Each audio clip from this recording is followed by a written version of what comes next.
Now the ITV News in London with Charlene White.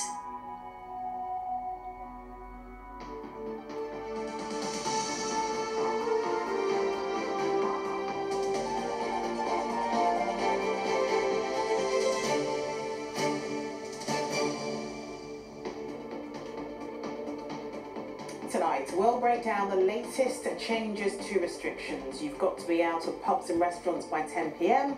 and work from home if you can. We should assume that the restrictions I have announced will remain in place for perhaps 6 months. So what do the changes mean for the capital and how hard will it hit us? Well, it probably spells the end, if I'm honest. I think this is going to be the closure of most pubs. We'll be talking to the owners of some of our most popular venues, as you can see there, about their plans, and to the cabbies who take us home. And how do younger workers feel about the prospect of the potential of 6 more months of working from home? I'd rather go into the office, it's a new job, meet new friends. And we'll have all the rest of the day's news, of course, plus Sally. I can see lemons, clementine, sugarcane. Oh, hello, avocado. At this tasty little hotspot in Stratford, they're certainly providing some food for thought. Good evening. We'll all be living under new COVID restrictions by the end of the week, ones which could change the way we live in London for the next 6 months. The Prime Minister made the big announcement this afternoon. The infection rate isn't as high as it was during the height of the pandemic, but this is all about staving off an even worse situation over the autumn and winter, he says. So there are quite a few changes, but here are the big ones. From Thursday, if you're going for a drink or something to eat, you need to be out and the doors shut by 10 p.m. There'll be no more standing up and ordering drinks. You can only be served at tables. In fact, all hospitality venues will be limited to table service only. But the biggest change for our city, which could impact struggling businesses even more, everyone has been told to work from home if they can again. And if you're meant to wear a mask, and don't, fines have been doubled to £200. We're going to be talking a lot about this today, but our first report tonight comes from our political correspondent Simon Harris, who's been to the Prime Minister's constituency in Uxbridge. For London's bars and restaurants, this was a devastating, possibly killer blow. Bar Italia is a family-owned business in Uxbridge, where the local MP is also the Prime Minister. It's open until 2 in the morning, and late-night drinkers are a crucial source of income. But now there's to be a 10 o'clock curfew. Well, it probably spells the end, if I'm honest, because we may have just got through the first storm, but the reality is now, if you take away wet sail trade, which essentially will be affected the most after 10 p.m, there's just not the revenue to survive. And the reality is, this will take us up. In another part of Uxbridge, the Three Steps pub has just been granted a karaoke licence, and the landlord was beginning to see light at the end of the tunnel. We've just started getting used to these set of rules with social distancing trading at 30% capacity, and it's going to have a huge impact on our businesses closing early. I think this is going to be the closure of most pubs. They ain't going to be able to trade. Even before today's rules were announced, Uxbridge High Street had the quiet feel of a Sunday morning. It's almost 5 months since Boris Johnson told us we were past the peak of the coronavirus outbreak. Restarting the economy then became the government's focus, but today the Prime Minister put the brakes on. First, we are once again asking office workers who can work from home to do so. Second, from Thursday, all pubs, bars and restaurants must operate a table service only, Mr. Speaker, except for takeaways. Together with all hospitality venues, they must close at 10 p.m. And these might not be short-term measures. We should assume that the restrictions I have announced will remain in place for perhaps 6 months. The Prime Minister was challenged by a fellow Tory MP from her office.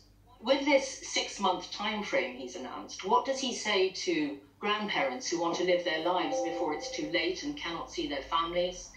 To worried parents and families who cannot access a test at the moment? To workers and business owners facing financial ruin? Mr Johnson said MPs will get to debate the new restrictions next week. Gary Binding is Uxbridge born and bred. By 10 o'clock this morning, he'd been waiting on the rank outside the tube station for more than 3 hours. Our work now is just shoppers. going home with their shopping, so we're only getting 3 or 4 jobs a day. I'm about 80% down on my average daily taking, so yeah, it's not good. Bar Italia is one of 12 pubs and restaurants owned by the family. If they all close, 300 jobs will be lost. Simon Harris, ITV News, Uxbridge. If pubs and restaurants have to be shut by 10 p.m, do table service only and have staff wearing masks, what situation does it leave them in now? And what's the way forward for the rest of our nighttime economy, especially that after-work trade? We're joined now by Chef Asma Khan, who's at the top left of your screen. She's the owner of Darjeeling Express and is about to open a new flagship restaurant in Garrick Street. Of course, that's in Covent Garden. Next to her, as you can see on the screen there, is the boss of Box Park, Roger Wade. His venues are in Croydon, Shoreditch and Wembley. I'm also waving to you, but you can't see me. Henry Sutton is bottom left. He's the co-founder of a street food stall Up in My Grill. Lovely to see you. And we've got cab driver Dale Forwood, who's at the bottom right of our screens. Thank you so much to all of you for joining us. Asma, I'm going to start with you because to a lot of people, the thought of opening up a new business in this environment just seems impossible. How are you finding that, especially with these new restrictions coming in? Ironically, it's actually a huge advantage to be opening in a pandemic, in a recession, because I have a very clear idea how tough it's going to be. And I can actually now design the restaurant, keeping the pandemic social distancing in mind. And I have a deli, which I'm very fortunate to have, presuming that I will be ending up having to do a lot of takeaway. And, and the thing with Covent Garden is a lot of space around, so people can pick up food and take it. It's very tough, but the thing is that because of what happened with the pandemic and so many, famous and well-known restaurateurs having to pull out, that the space opened up for someone like me in a place like Covent Garden. So even though it's been really brutal for the industry and all of us are going to suffer, the one advantage has been that, we are able to see other people coming into spaces where we were generally excluded. It wasn't for us. And it's going to be very tough. But I'm unafraid because I think that, we will survive somehow or the other. It's going to be tough. It's interesting, isn't it, that essentially you were building a pandemic-friendly restaurant, was an interesting way of looking at it. Roger, let's talk about Box Park, because the whole essential nucleus of Box Park is that you go and you socialise and you mix with different groups. How are these restrictions going to impact you with the fact that you can only do table service? I mean, it's going to be really, really difficult. Obviously, the customers are used to socialising, and then when you go to a bar, you're not really used to having sort of table service. I think the problem that we've got is really that the measures have been almost sprung upon us. We've had probably only 48 hours notice before we have to roll out table service. I mean, we're quite lucky at Box Park because we've actually introduced sort of technology that allows us to do table service. But what really concerns me is smaller independents out there that don't perhaps have the resources of Box Park and how they're going to deal with these measures. And, I'm just really concerned about the consistency of the government message. A month ago, the government was telling us to go and eat out and enjoy bars and restaurants. Now this month, it's let's put brakes on. Oh my God, you can't go into a bar and restaurant because it might lead to the spread of COVID, despite the fact I'm not sure there's any evidence that really clearly links it to the spread of coronavirus. Well, it's interesting that you bring up those smaller businesses, because that does, go very nicely into you, Henry, because you do run a smaller business. You haven't got the finances that perhaps someone like Box Park has to be able to adapt and use technology in a slightly different way. So with this announcement coming today with a change of restrictions, how can you prepare for that? I mean, at our site in Dynarama, which is actually very, very close to Roger's place in Shoreditch, we've actually been doing table service, but it's only about sort of 30% of what we take. So we have adapted to some extent, but that site is so small.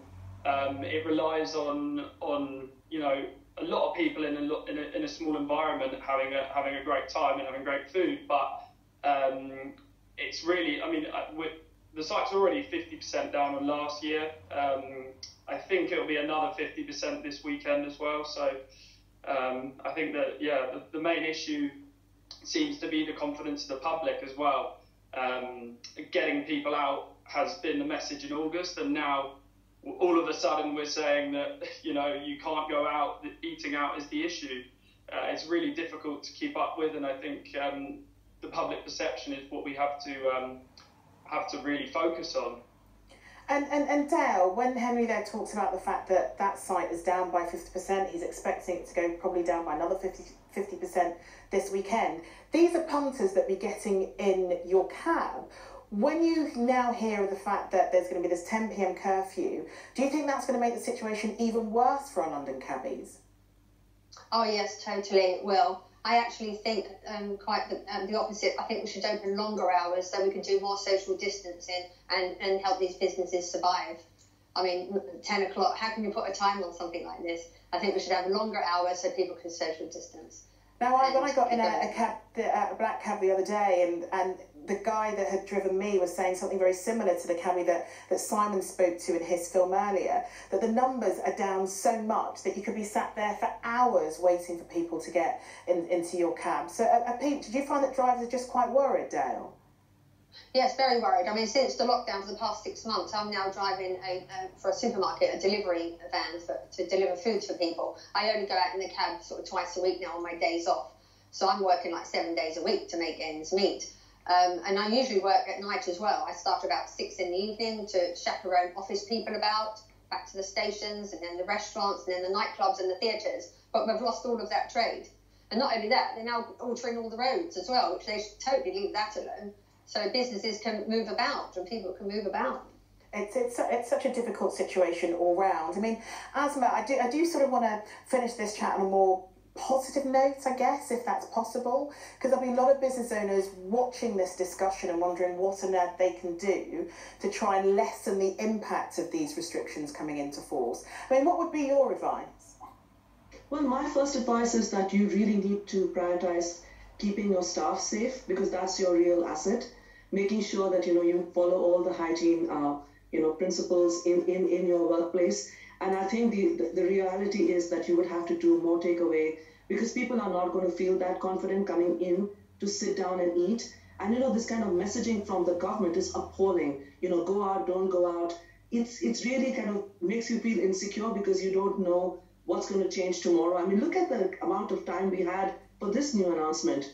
It really makes you feel like, they're not in control. There's some panic. So I think that restaurants need to see this as 6 months. And I'm glad he said 6 months. So we plan and we need funding. We need the government to come in and help us not to pay furlough, but to help us restructure our spaces in restaurants so that we can all survive.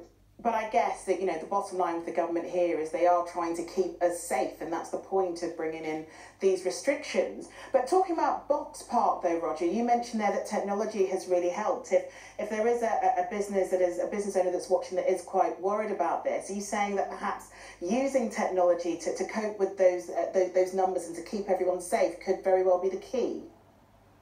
I mean, it's like putting a plaster over a major artery wound. It's going to help. It's not going to be the solution. And yes, we're lucky enough to have a digital ordering service that will allow you to do table service. But as I was pointing out before, many small independents don't have the luxury of having a digital service. And how are those businesses going to cope with 48 hours notice to be able to roll out table service? I don't know many pubs at the moment that you go into and you then pull out an app to order a pint. The reality is you walk up to a bar. So I'm really concerned how we're going to deal with that. And I'm really concerned about the consistency of the messages that the government is giving out at the moment. Either get back to offices or get out of offices. Get back to restaurants or get out of restaurants. What is it?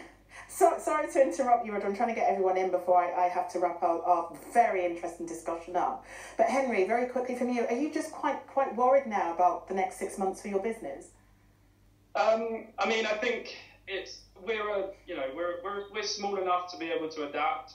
I think that's in part what makes the hospitality industry so strong is there's a lot of creatives involved, and I mean we'll adapt. We'll as Asma is saying, doing takeaways and changing our offering as we have to.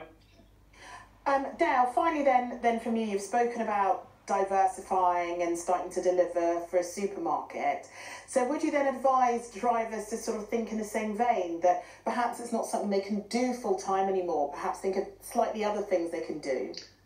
No, I think the taxi service will always be around. I think we're the safest mode of transport. We've got the glass partition, we're 100% wheelchair accessible. We need to get our customers to the door. We need to get through all roads. They shouldn't alter any roads at this time. We are the safest mode of transport. I can take 6 people. We're all buying the electric taxis, which are £65,000. And then we had lockdown. I just bought mine in February, then we had lockdown. So thank God we had a holiday payment. So, you know, we're zero emissions, we're the cleanest and safest mode of transport. Yeah. We just need businesses open, restaurants, bars open. People are adults, they know to wear a mask, they know to wear gloves. And you just need them back. And you just need them back in your taxis, of course, of course. Well, I think guys, thank you is the best way. Thank you. I'm so sorry to interrupt you there, Dale. That's all we've got time for, unfortunately. But Asma, Roger, Dale, Henry, thank you. And Dale, thank you so much, and Henry, for talking to us. Thank you. Thank you. Thank you. Thank you. Now, the impact of more people going back to working from home won't just hit the capital's hospitality industry. It affects just about any business that relies on workers coming into offices across the city, the West End and beyond. Sam Holder has been to one street in Bloomsbury where today's news was met with dread. Many of the shops on Lamb's Conduit Street only just about made it through lockdown. We've lost 80 to 90% of our business because we're mainly a contract florist in the city, so now we're just relying on passing trade. When you look at the flowers and plants you have in stock at the moment, how much of that do you expect to actually sell? Hopefully most of it, but it won't. I mean, if we sold half of it, we'd be happy, but then we're not really covering our overheads. And half of it will go in the bin? It'll go in the bin. At this current rate, if things don't pick up, how long do you think you can survive? Well, my partner and I have said we'll look at it at Christmas and see where we are. It's really difficult at the moment. Just doing our best and staying afloat as long as we can. Renting shop space is expensive here. Some business owners say they will need extra support. Government been helping all the shops around here, and so we're looking for government to helping us again. Yeah, 70% of the sales down. Your sales are down? My sale is only 30%. So. What do you expect that to go down to when people are told to work from home again? Probably we will be about 10% or 15%. How long can you survive if you only get 10% of your normal business? Actually, for 10% it's very hard to be surviving. So. I did wonder whether I would see fewer people in today than I did last week, and I certainly have. This street is a bit of a community in a way. You actually host nights here. We host these sort of wine and cheese nights, book evenings, and we'll get our cheese from up the road and from the wine across the street. And we do try to support each other. It would be really sad if that kind of disappeared after this is all over and the kind of dust is settled. This is just one street in one part of central London. There are many more like it, and many more independent cafes and shops whose existence could be decided by what happens in the coming weeks and months. Sam Holder, ITV News.